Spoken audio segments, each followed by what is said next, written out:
And a very good evening to you. I'm Lisa Lorde, and my special guest is the Senior Economic Advisor to the Barbados government, Dr. Kevin Greenidge. Dr. Greenidge, good to see you again. Thanks so much for coming on the program. Good evening, Lisa. Thank you for having me. You're most welcome. Now, straight off, let's look at the extremely high cost of living. What can we do about this? Okay, Lisa, so what can we do?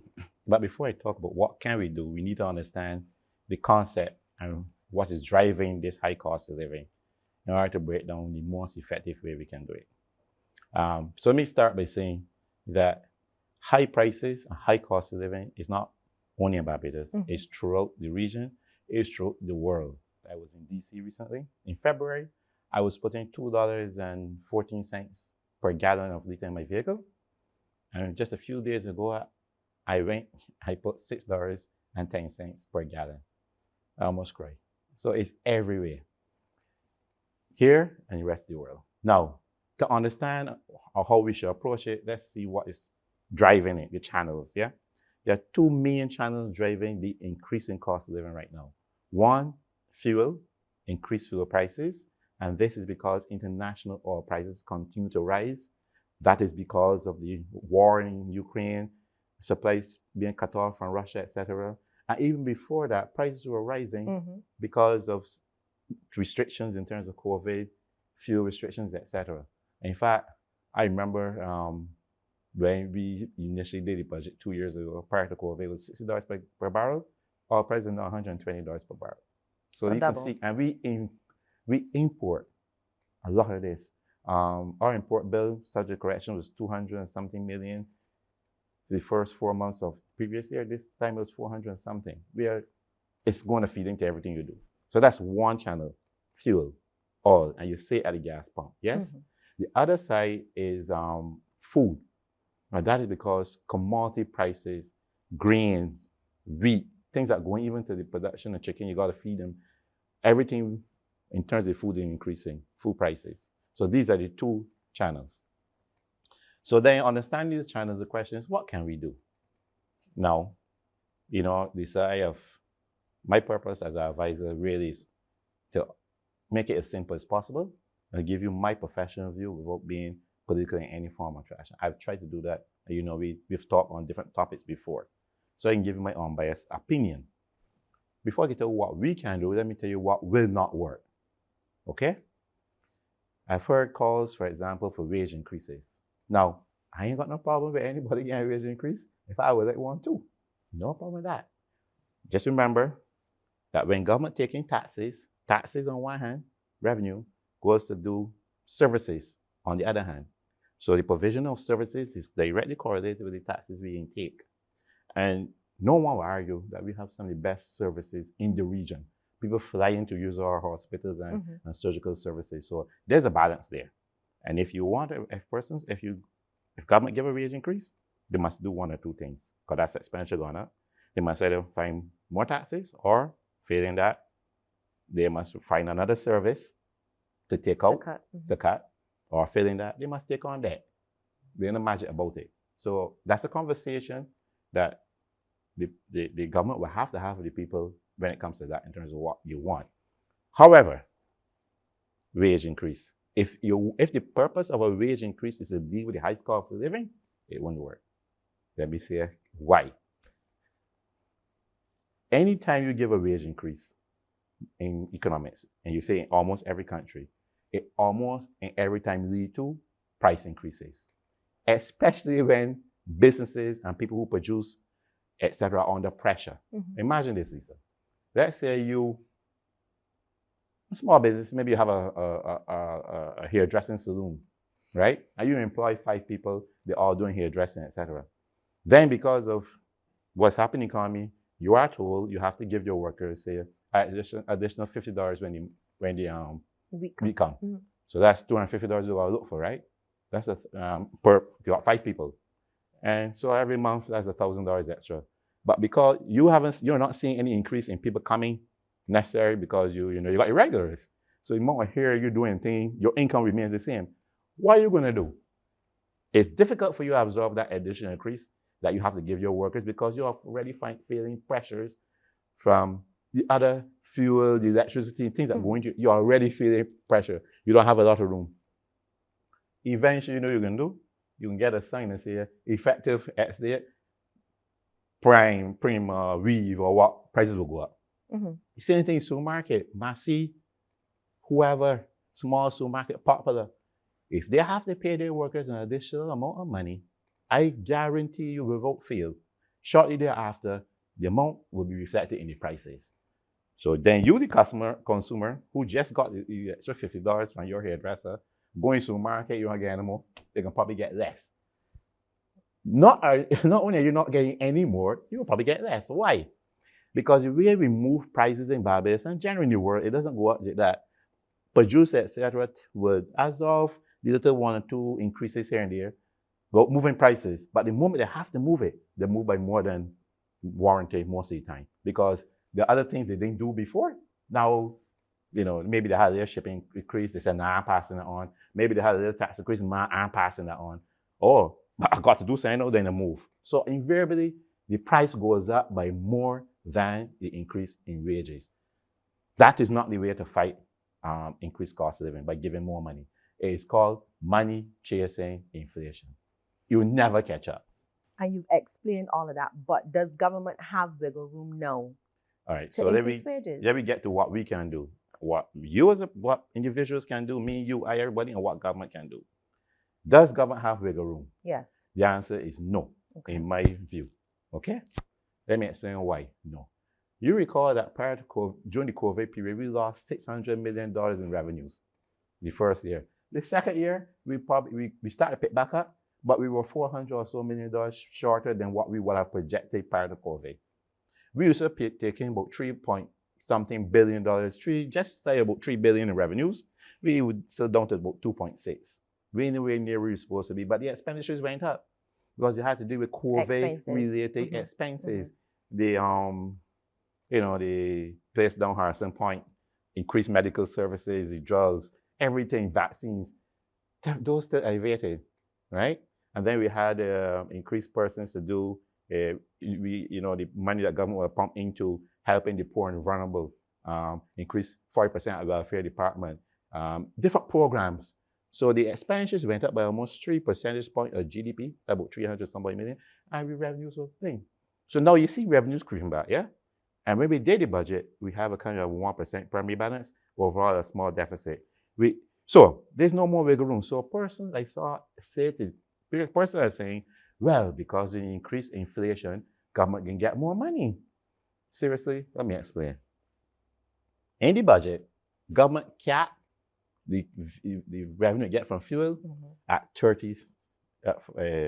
47 cents on gasoline and 37 cents on diesel. Basically, it capped it at the prices when fuel was about $65 per barrel. Fuel was $120 per barrel, right? I did some calculations last night and checked. They have 3 shipments of fuel since government put in that cap. So government forego roughly 6 million because you cap it at $60 per barrel, you get it for 7 cents per liter. Now it's at $120 per barrel. You really should have put in about 69 cents per liter. You aren't getting that. Government have foregone the increase that person saying government should get. Government have foregone about 6 million. That's only 3 shipments, And we calculate that if you continue that for the full fiscal year, we'll be about 28 million, just under 30 million loss, foregone revenue on fuel and diesel. So it's not coming in. Secondly, as I said before in some article, government don't shop no special place. Government got no special supermarket or store that provides services that don't reflect the increase.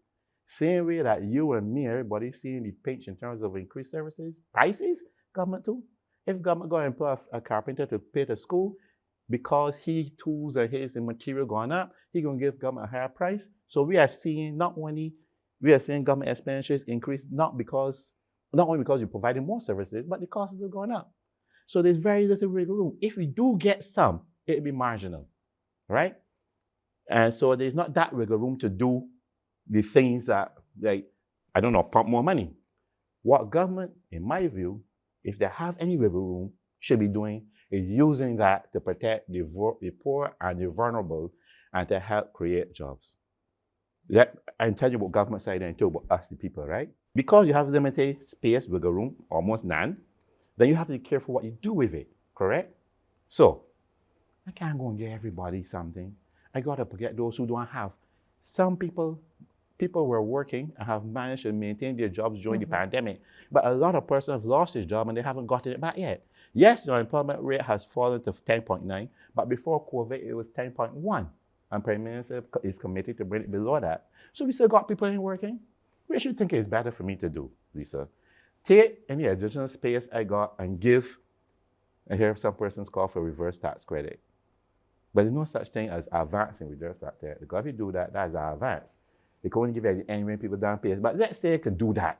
Is that better to give people who already have a job and working? Or can I take that and help somebody who don't have a job to get a job? Which is better? Teach them, give a man a fish or teach him how to fish? I would prefer to take any additional revenue space I got, Lisa. I would advise government and put it into advancing capital projects so that we get work for people who do not have work. Let them at least have a chance, a fighting chance. That's what we mean by protecting the poor and the vulnerable. I prefer transfer money more targeted to the welfare department and to social programs that help young people. What about the housing program? When Elsa hit 95% of those houses that the government is trying to rebuild, 95% of those are owned by persons below the poverty line. So if government build back the houses through the program, who they're helping? The poor and the vulnerable. That is helping cost of living. So instead of thinking it, not attacking anyone, but in more of a kind of piecemeal approach, look at the big picture. Government have to take care of those who can't take care of it, more so than those who already got a job and still think. So you've knocked off an increase in wages. You spoke about not supporting an advance payment for the reverse tax credit. There are also calls for a reduction in VAT from 17.5 back to 15%, which many Barbadians were accustomed to for many years. But guess an answer I give you just now, you will know the answer to that. Where are you going to get it from? If we knock off that, that means that's revenue, right?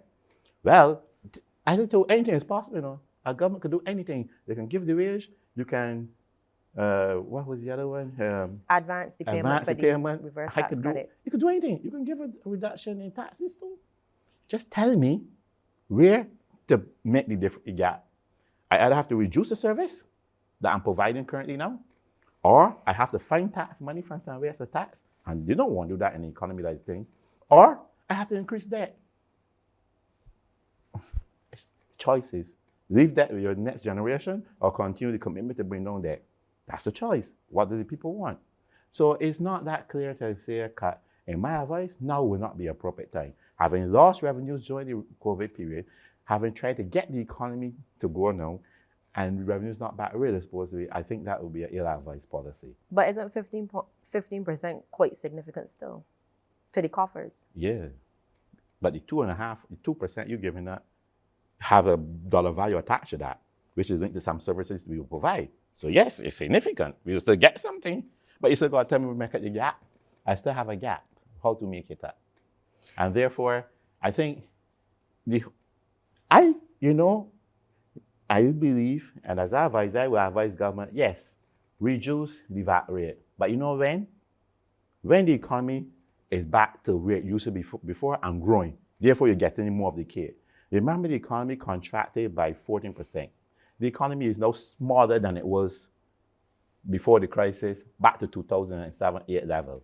That is the size of the cake at which you're taking a tax from. Even though the percent is 70%, the cake I'm taking it out of is small. So let me grow the cake. Let's focus our energy on growing the economy, getting people back to work, and that cake will grow sufficient that I can reduce the rate and still have, in dollar value, the same or more taxes to do what is needed to be done. So it's a timing. Let's get the economy growing, get the revenues up because the economy is naturally more people paying taxes because most people employed. Business no paying because they're making profits. The economy growing. Hey, I can reduce the VAT rate easily, and everybody is better. You know, my grandma used to say before she passed away, don't spoil your nose to hurt your features. Now, given a tax rate, a reduction in VAT now sounds sweet, right? But you're spoiling your nose. It will hurt your features. That will do it. Now, I talk about government, what government is doing. And there's something else the government, I talk about what government shouldn't do and how it should tackle it. Focus on important and vulnerable. I think also we have to let people know what is available. In the budget, government provided all public servants now with $100,000 interest-free loan. Mm-hmm. It's already in there to buy an electric vehicle. It also gave a 2-year tax holiday on the excise and VAT on those vehicles, hybrids, electric vehicles, right? It also reduced the rate in duties from 45 to 10%, right? All that's in the budget, all is in effect right now. That is government providing atmosphere, the environment where persons can help themselves. If you want, what can we do? You cannot put money chasing inflation. You can't correct inflation and high costs and give you more money. Lisa, if I pay your gas bill every month for the next 5 months, you'll feel good, right? I'd be happy. What happened in month 6 when I stop? Because I ain't got any. What happened when I stop? You're still in trouble, right? Mm-hmm. You're still catching a tail. Worse yet, you might have used the money that I wasn't giving you to do something that you got to cut back. Yeah. The way for us to deal with high cost living is change our behavior. The way we, and the comments, this is usually such a short system requires behavior change. How do we change our behavior? We have to reduce our reliance on fossil fuel, on gas. So my advice as a person trying to deal with high cost living will be, first, let me get an electric vehicle, a hybrid, some sort of vehicle. Take advantage of the incentives that government have given you to switch out from a gasoline or diesel to an electric hybrid vehicle. You gotta, make yourself some simple math. If a person takes, and I know because a buddy of mine just did it, get the loan for $100,000, but he didn't get 100, he got like 80 because the vehicle cost about 80,000, including a charging station. Mm-hmm. It's zero interest over 7 years. So 80, it was $800, he got paid back on the loan every month. His gas bill used to be about $850. So immediately, he's saving $850 there for his gas, helping to go that, right? And when he go home and plug in, I'm talking what he could do, strictly go and plug in, his electric bill went about $75. And he better off. He's not really relying on gas. He's not paying any taxes on this. He's saving right off the bat. Okay? These are the things that I will do as a consumer. I'm not relying on the electric vehicle. Worse yet, better yet, government also has streamlined the process for you to put panels on your roof. They've reduced the application process. So he or anybody can now put some panels on their roof. Okay? The sun shining, have an agreement with Lake Power. Lake Power is paying you for that. So now I don't need paying gas in my vehicle. And I'm getting money from Lake Power after I consume electricity, depending on the size of my panel for me. And once where these panels are calculated, the money from the electricity go to pay the installation of the panel. And commercial banks and credit unions, they're all willing, I'm telling you, because it's a no-risk investment. In fact, if they don't trust you because your job is sporadic, you mean the consumer, mm-hmm. can let the funds from the agreement with Lake Power go directly to the bank or the credit union to pay for the loan.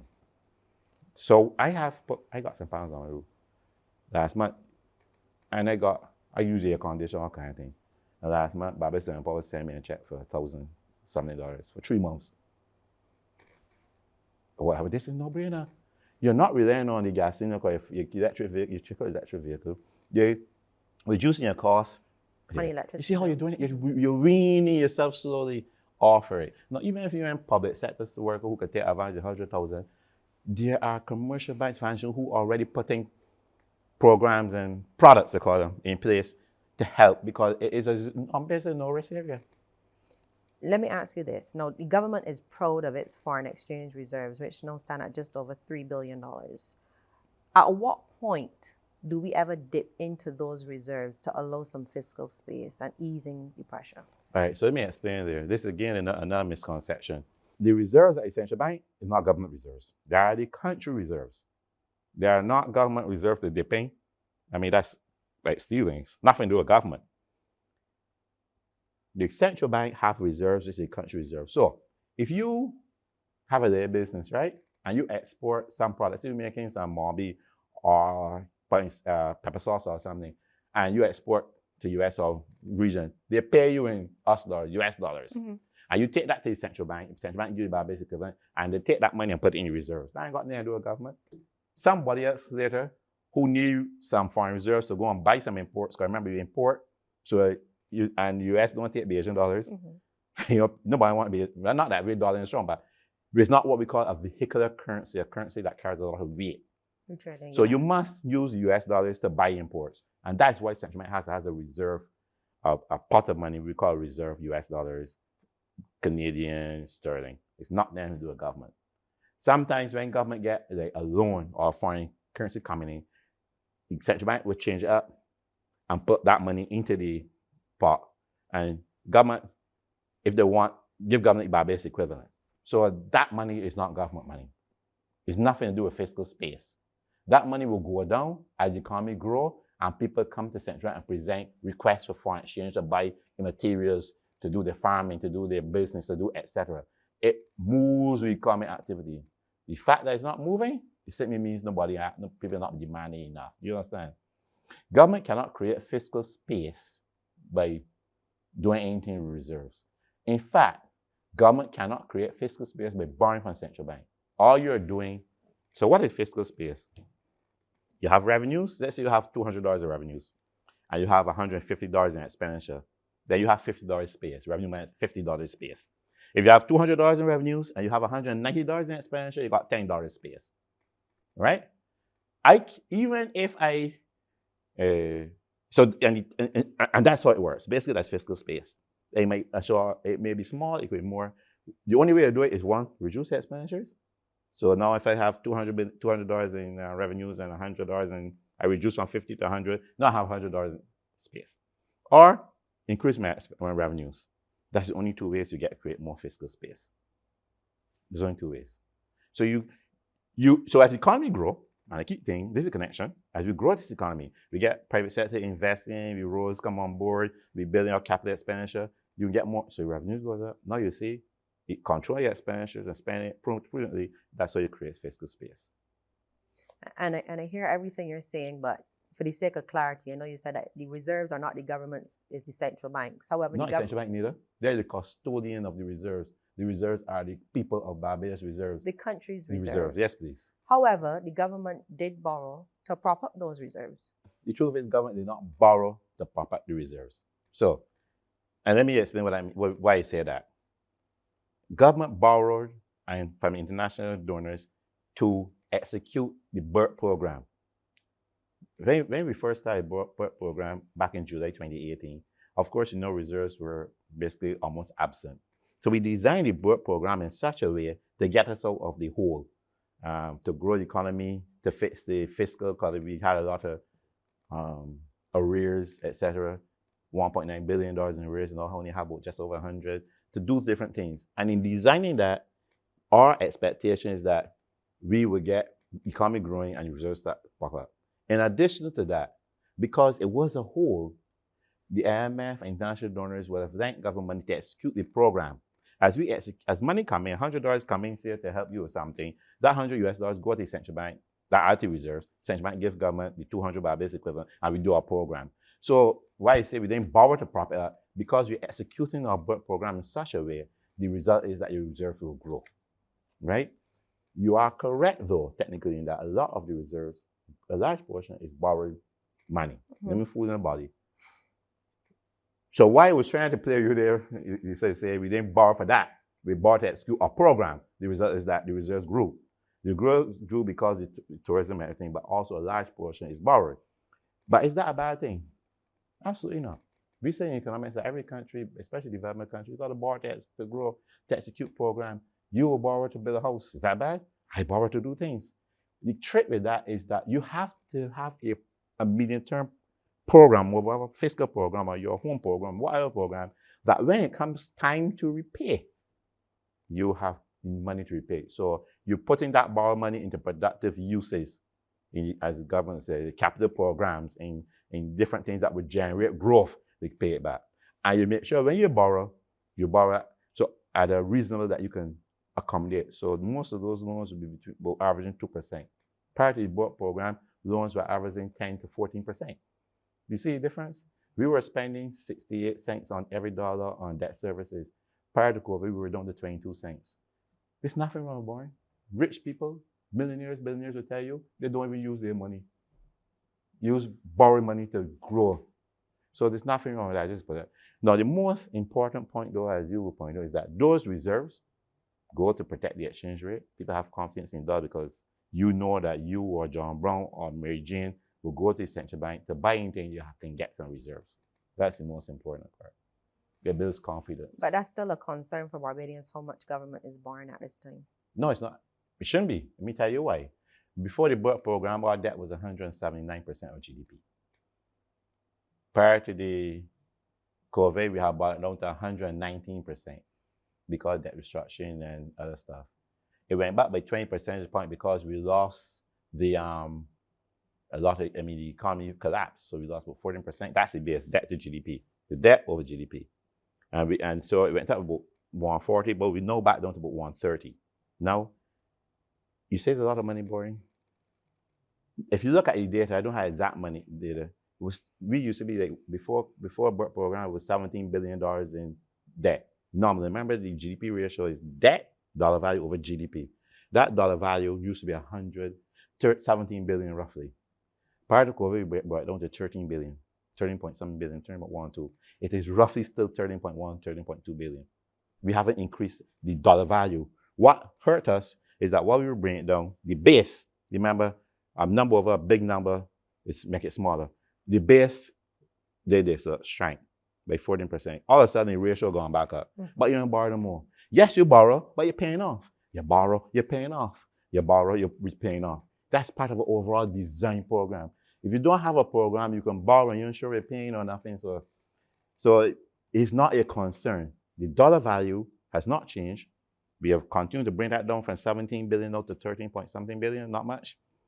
It's big way, but the GDP. And so why am I not concerned, Lisa?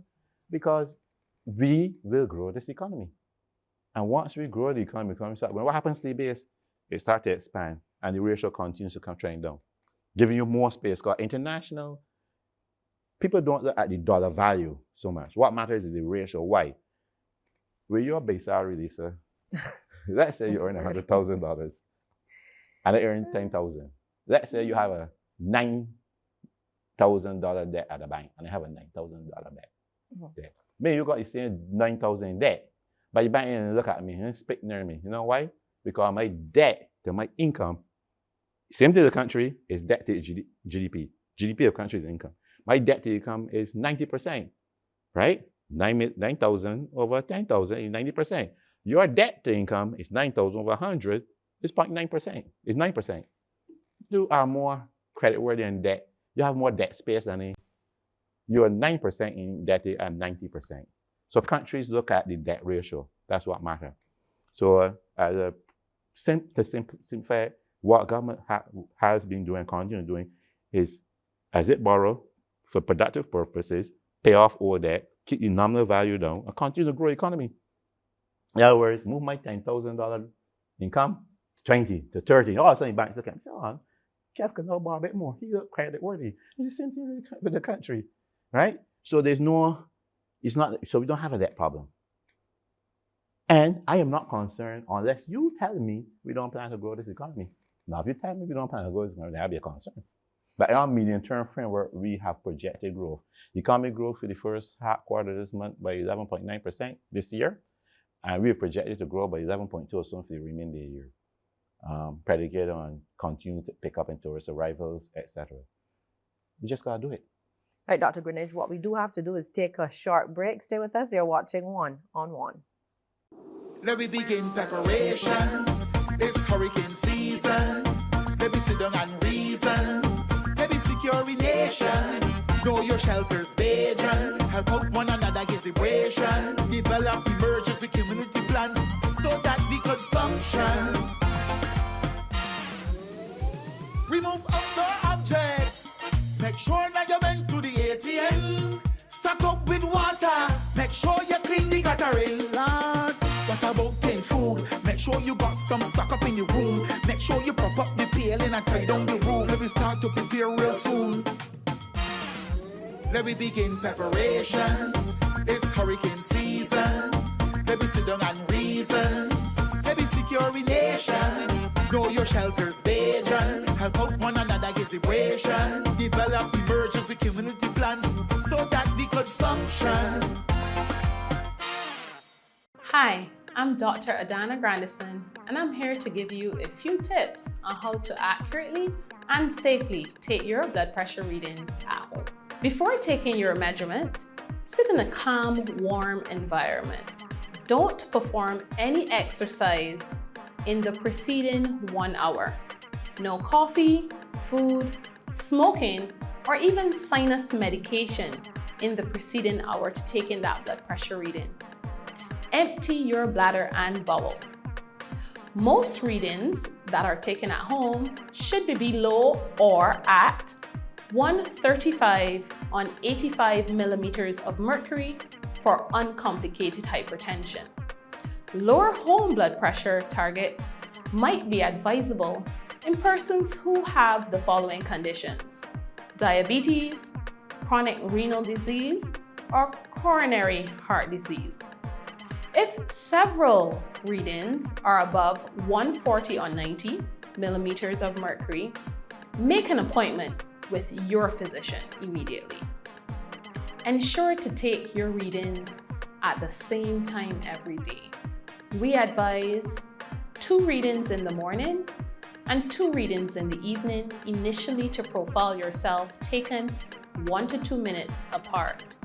However, once you have established a baseline, you can choose a time suitable to your schedule where you can monitor your blood pressure readings.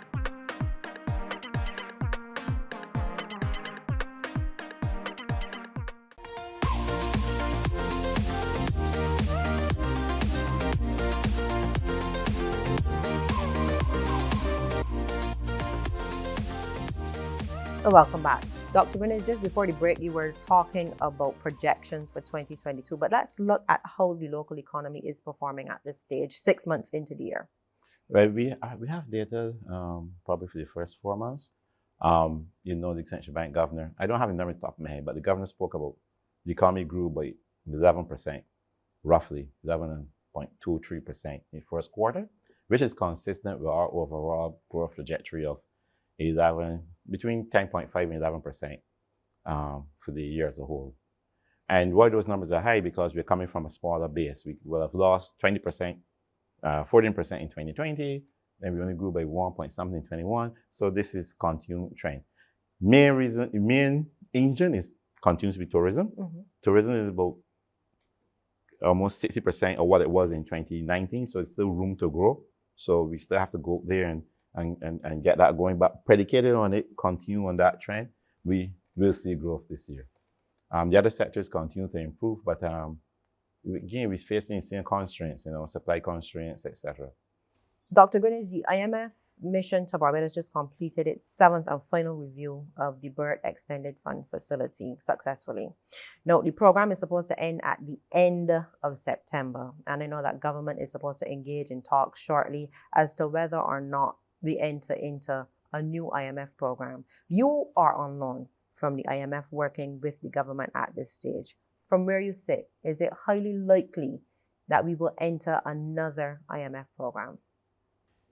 The answer is yes, from where you sit. But let me go back and give context and tell you why I believe that. Of course, it's still a discussion to happen, to go on. But you ask me my view, yeah? When we started the BERT program, with any program, we needed assistance executing that program. And so we turned to the IMF because of their credibility, and that's what they were built for in the first place, to help countries who get an imbalanced payment problem, meaning there's no reserves or reserve problem, we had none.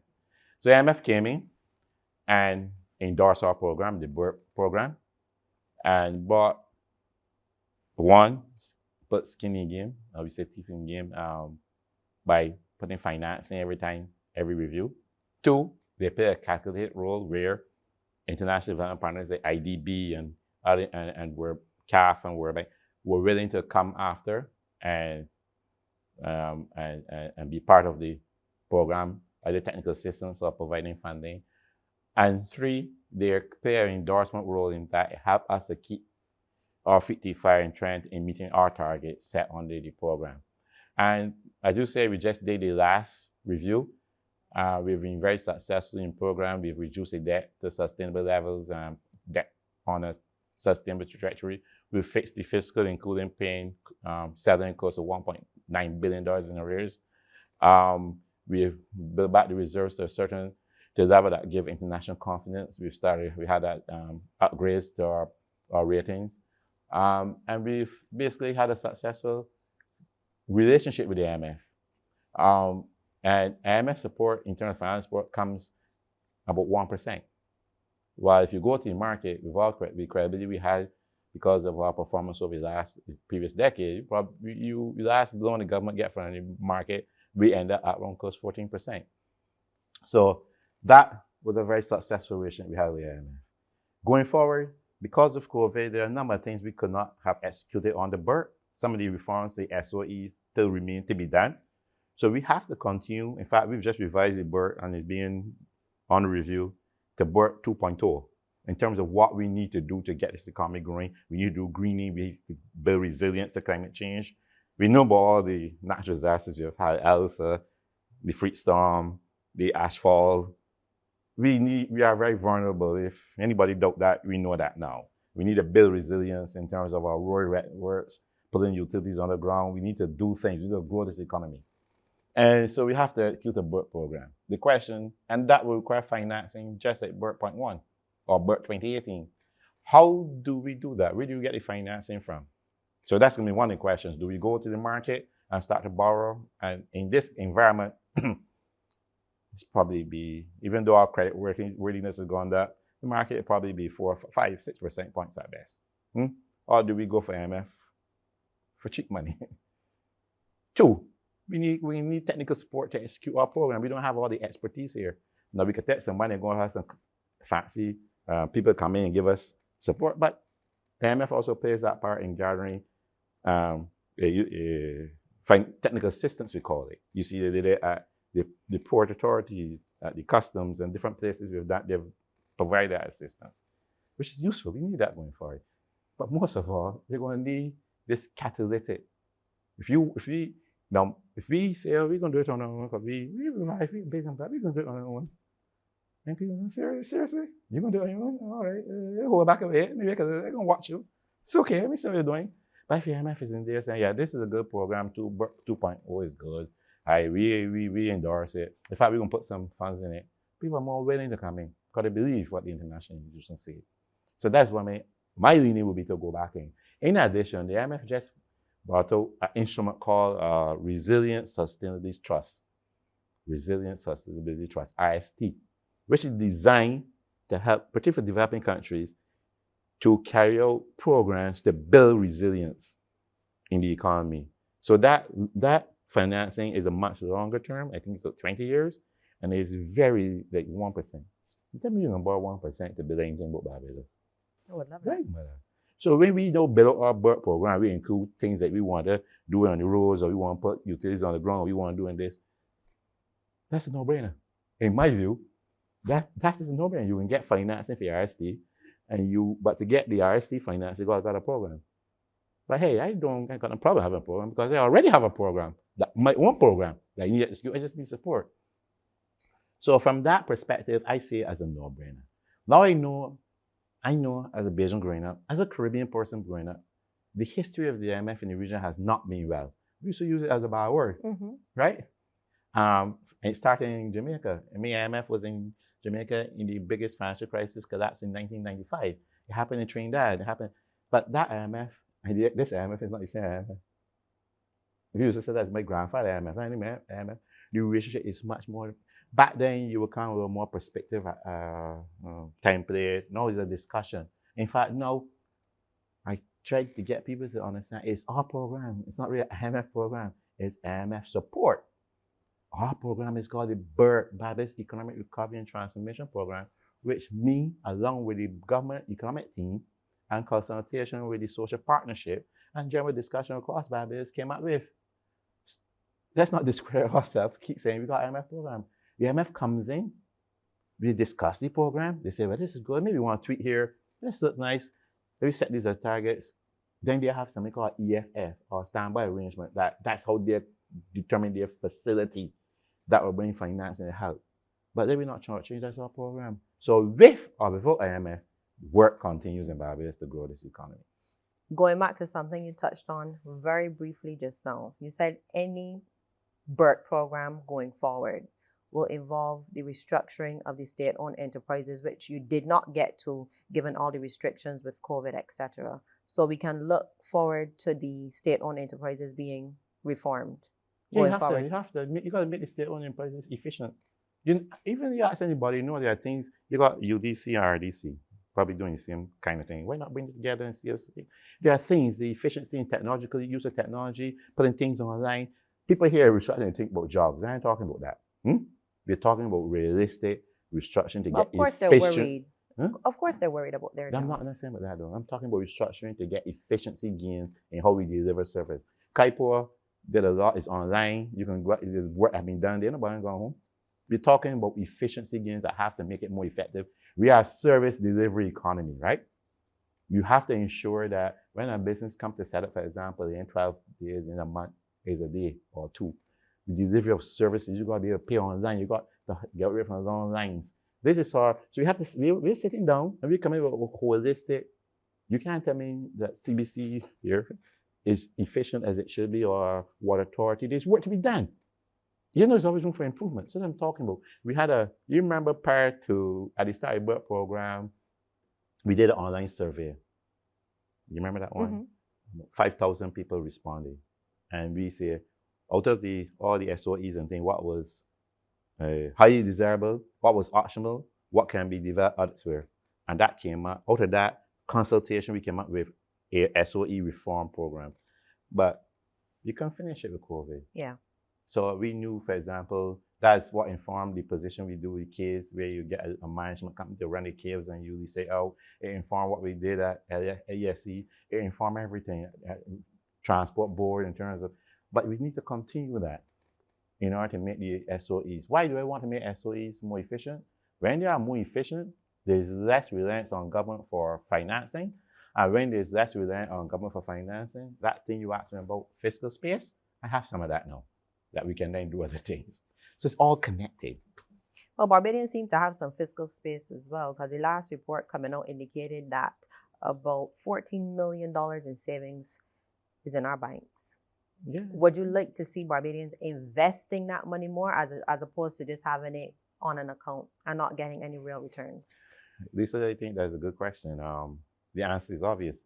I think wherever you can find investment, invest. Banks, I'm not against banks, but right now you're getting 0.01%, and then you have to pay a fee, $5 per find a current account, plus their charges per transaction.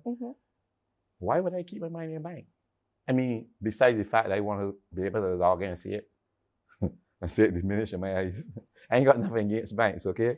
All I'm saying is that if you can find investment, and there are many things to invest. You know what the best thing to invest in right now? Solar energy. Renewable energy. Renewable energy. I think, I don't remember the exact phrasing, so you can check it for yourself, but in the budget, I believe there's putting regulation of financial instrument in place where investment must carry about 30% for locals that they can do.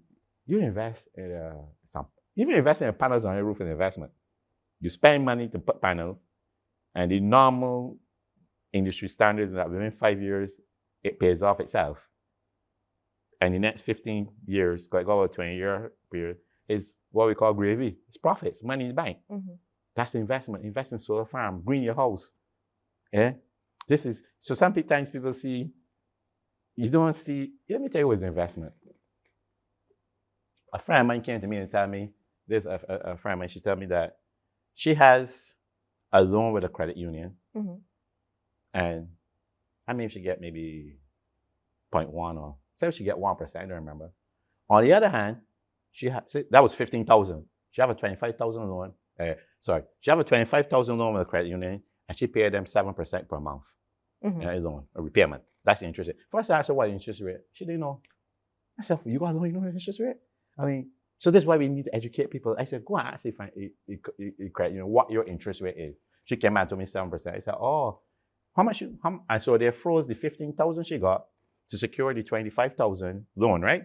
She can't touch that. I said, how much you paying on that?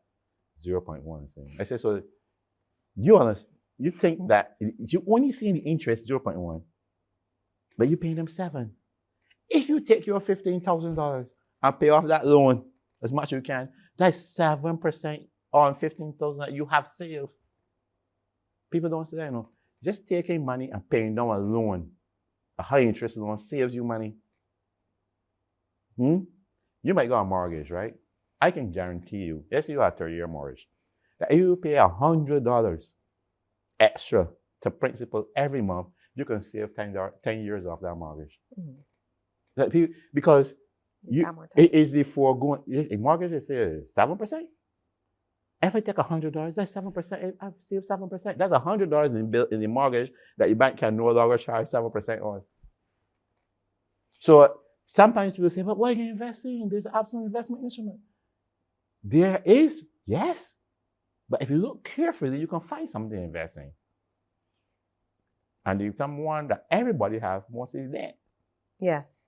So if you take $200 and pay for your loan, the interest rate on that loan is what you save.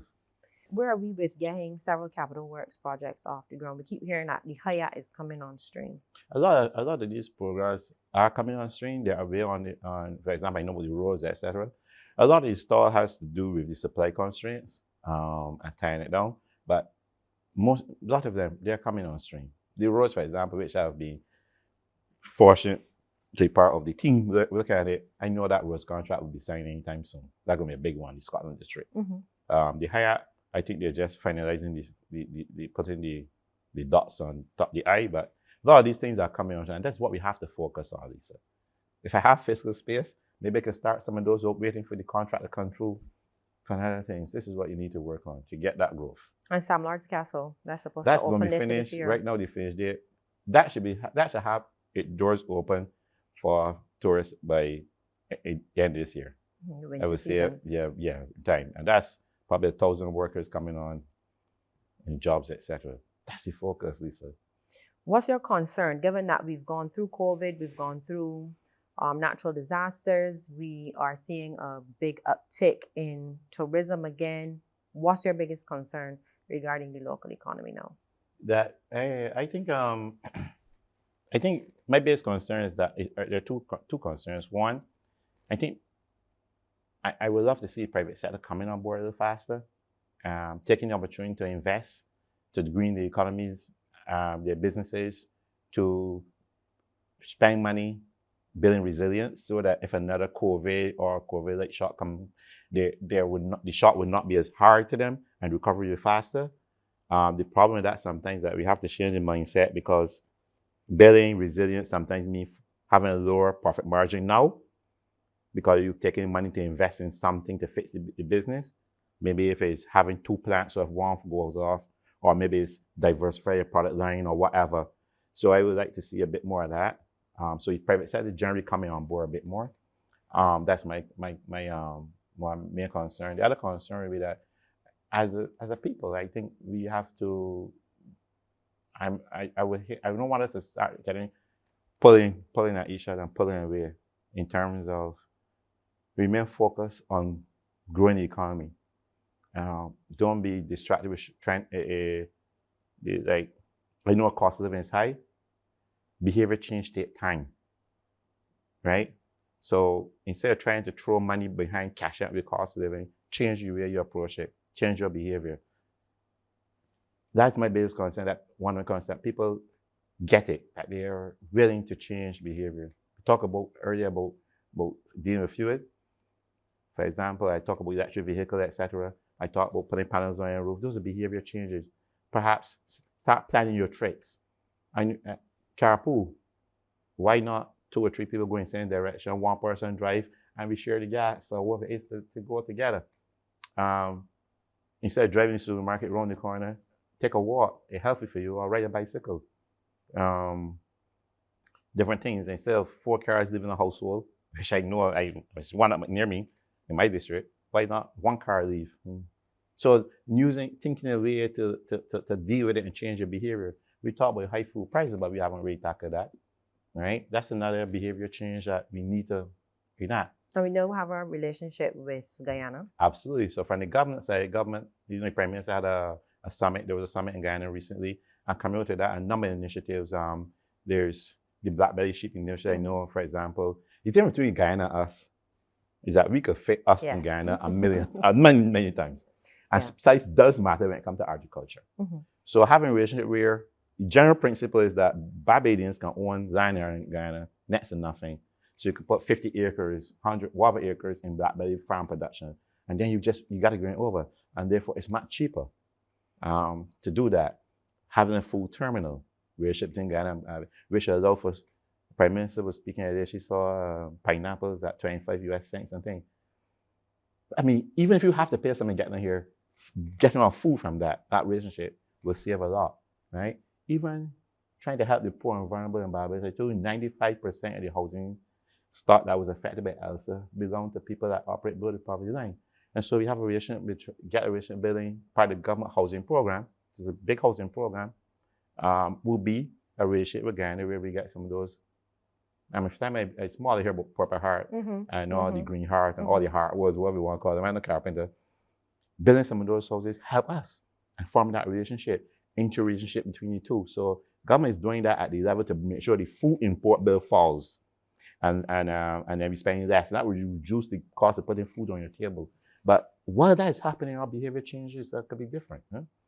So, for example, getting up on Saturday morning, going to the market will save you money as opposed to going to the supermarket. Who getting it from the market anyway? I don't panic. Going to farmers, Prime Minister, she saw onions in St. Lucie. Nice residence, $12 a crocus by.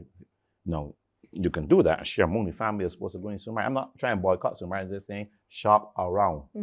Go to farmers, pull potatoes, do whatever. I mean, simple things like that. I mean, if a family get together and buy a case of chicken, that costs about $100, $150, I think, is a case of wings, for example, or 12 bags of wings. Don't ask me how I know, but I know these things. Because that's what I preach. You say everybody that you can buy some wings, $200, say you get for $200. That got in 100 and somebody wings, 12 bags, everybody in family, whole 2 bags. You're going to shave half the money you would spend in the supermarket, buy and bulk and distribute them among the family, things like that. You have people that have really poor, people who are unfortunately in difficult situations, but if you look in their house, because there's no harming, not speaking to each other, everybody got a fridge, everybody got a stove, you got a behavior behavior. It's not going to help you. So those behavior changes, even growing what you can around your house, because the technology now in agriculture allows you, don't need a lot of space. Sometimes you can grow in tires, you can plant things. So you start to deal with that, managing and changing your behavior in terms of how you spend your money will help a lot there. Now, just to go back to something you said you want the private sector to step up more, but in fairness to the private sector, they've said that they want to, but there's still a lot of barriers in terms of the ease of doing business. If there are barriers to private sector, then again, that conversation has to continue. They have to engage government. I know the government is committed to removing those barriers.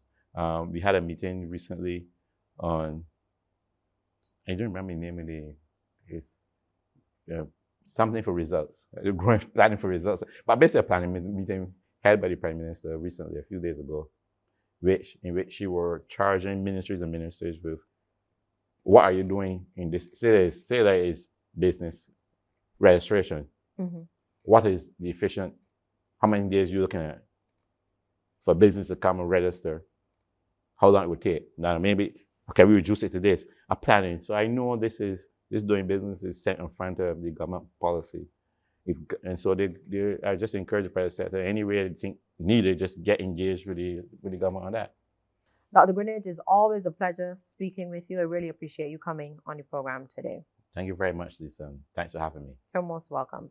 That was the Senior Economic Advisor to the Barbados Government, Dr. Kevin Greenidge. I am Lisa Lorde. You were watching One on One. Do have yourself a wonderful evening.